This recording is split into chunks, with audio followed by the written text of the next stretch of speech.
2026 வந்து 2023 நான் சொன்னேன். இதுக்கப்புறம் பாருங்க எங்கு முருகர் எதிலும் முருகர் இருப்பார் அப்படின்ட்டு. இந்த 2026 தைப்பூசம் வந்து வெகு விமர்சையா எல்லா இடத்துலையும் இருக்குங்கம்மா. அதே மாதிரி திருப்புகழ் தெரியாத ஆளே இருக்க மாட்டாங்க முருக பக்தர்கள்ல. அவங்க எழுத படிக்க தெரியலனா கூட திருப்புகழ் பாடல் வந்து மனப்பாடம் பண்ணி அவங்க படித்து வாழ்க்கையில் அடுத்த கட்டத்துக்கு போகிற அளவுக்கு ஒரு பெரிய மாபெரும் சக்தியாக திருப்புகழ் இருக்கும்.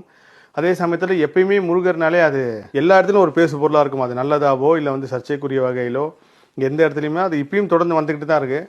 எல்லா விஷயத்திலையும் சரி, அது வந்து நீங்கள் பக்தி மார்க்கமாக இருந்தாலும் சரி, வேண்டுதல் மார்க்கமாக இருந்தாலும் சரி, இப்போ ஒரு பக்தர்கள் வந்து உணர்வுபூர்வமாக சில வேண்டுதல் பண்ணால் கூட இன்னும் முருகன் மேலே இவ்வளோ பக்தியாக இருந்து பண்ணுறியா அப்படின்னு சொல்லி கேட்குற அளவுக்கு இருக்கும். ஸோ 2026 வந்து உண்மையிலேயே வந்து பெரிய அளவுக்கு முருகர் எழுச்சி வந்து இருக்கும்.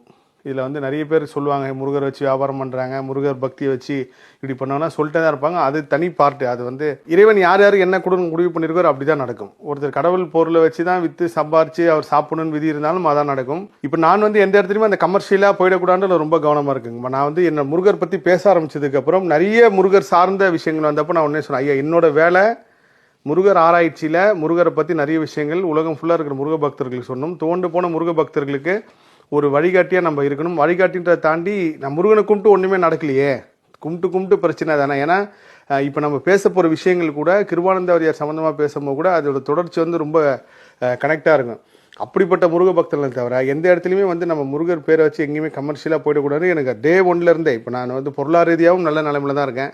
முருகப்பெருமான் நல்லபடியாக வச்சுருக்கார். அப்படி இருக்கும்போது இந்த மாதிரி பண்ணால் முருகரே வந்து அடிப்பார். அது வந்து என் மைண்டில் வந்து ரொம்ப ரிஜிஸ்டர் பண்ணி வச்சுக்கிட்டாங்கம்மா. இதயத்துலேயும் மூளையிலையும் அதை வந்து செதுக்கி வச்சுட்டேன், எந்த சூழ்நிலையும் அப்படி போகக்கூடாதுன்ட்டு. ஸோ 2026 பயங்கரமான எழுச்சியாக இருக்குது முருகர் எழுச்சி. நிச்சயமா சார்.